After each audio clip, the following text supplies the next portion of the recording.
बिस्मिल्लाहिर्रहमानिर्रहीम। अस्सलाम वालेकुम व्यूअर्स, मैं उम्मीद करती हूँ कि आप सब खैरियत के साथ होंगे। आज मैं आपके साथ अफ़गानी ऑमलेट की बहुत ही लाजवाब सी रेसिपी शेयर करूँगी। बहुत ही इजी तरीके और बहुत ही कम बजट के साथ ये ज़बरदस्त सा अफ़गानी ऑमलेट बनकर रेडी हो जाता है। आप भी इसको ज़रूर ट्राई करना और साथ ही मेरे चैनल को सब्सक्राइब करना, मेरी वीडियोज़ को लाइक और शेयर करना मत भूलिएगा। इसी के साथ ही हम आज की रेसिपी स्टार्ट करते हैं। अफ़गानी ऑमलेट बनाने के लिए सबसे पहले हमने एक पैन लेना है और इसमें हाफ प्याली कुकिंग ऑयल ऐड करना है। कुकिंग ऑयल को मीडियम फ्लेम पर गर्म कर लेना है। जैसे ही कुकिंग ऑयल गर्म हो, इसमें हमने एक मीडियम साइज का आलू ऐड करना है। आलू को मैंने इस तरीके से छुरी की मदद से बारीक बारीक चॉप कर लिया है। चम्मच की मदद से इसको हिलाते हुए 2.5 से 3 मिनट तक मीडियम फ्लेम पर आलू को ऑयल में फ्राई करना है। 3 मिनट गुजर चुके हैं और आलू बहुत ही अच्छी तरह फ्राई हो चुका है। जैसे ही आलू फ्राई हो, इसमें हमने एक मीडियम साइज की प्याज ऐड करनी है।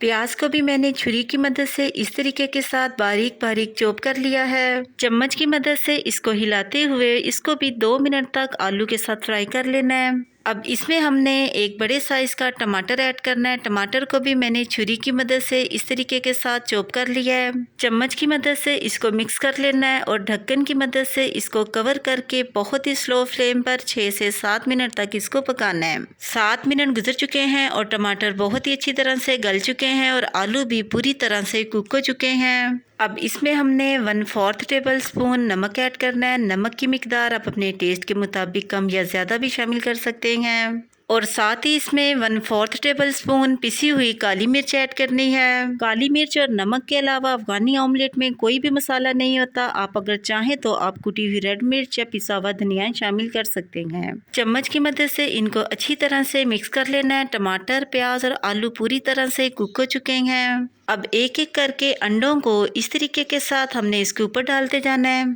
आप अपनी ज़रूरत के मुताबिक अंडों की मिकदार कम या ज़्यादा भी रख सकते हैं। मैं इसमें 5 अंडे ऐड कर रही हूँ, आप जितने चाहें ऐड कर सकते हैं। 4 से 5 अदद साबुत हरी मिर्चें इस तरीके के साथ अंडों के ऊपर लगा लेनी है। आप चाहें तो इस स्टेप पर हरी मिर्चें काट कर भी शामिल कर सकते हैं, लेकिन यहाँ पर मैं साबुत ही शामिल कर रही हूँ।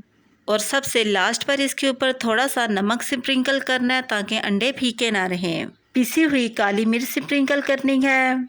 थोड़ा सा बारीक कटा हुआ हरा धनिया इस तरीके के साथ इसके ऊपर स्प्रिंकल कर देना है। इस स्टेप पर चूल्हे की फ्लेम को आपने बहुत ही स्लो कर देना है और इसके नीचे कोई तवा या जाली रख देनी है, जो भी आपके पास अवेलेबल हो। तवा या जाली को नीचे रखने से आपका ऑमलेट जलेगा भी नहीं और बहुत ही अच्छा बनेगा। एक प्लेट की मदद से ऑमलेट को इस तरीके के साथ कवर कर देना है और स्लो फ्लेम पर 10 से 12 मिनट के लिए इसको पकाना है। 12 मिनट गुजर चुके हैं और हमारा ज़बरदस्त सा अफ़गानी ऑमलेट बनकर बिल्कुल रेडी हो चुका है। अब हमने चूल्हे की फ्लेम को ऑफ कर देना है। माशाल्लाह बहुत ही लाजवाब सी लुक और कलर में अफ़गानी ऑमलेट बनकर बिल्कुल रेडी हो चुका है। अब मैं आपको इसको कट करके दिखाती हूँ। घर में मौजूद किसी भी छुरी या कटर की मदद से ऑमलेट को इस तरीके के साथ कट कर लेना है। इसी तरीके के साथ ही इसको दूसरी तरफ से भी इस तरह से कट कर लेना है।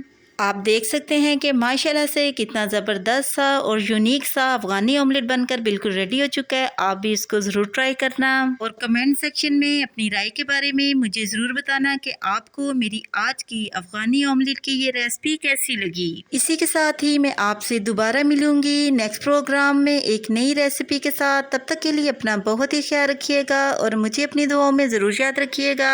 मैं अब आपसे इजाज़त चाहती हूँ। अल्लाह हाफिज़।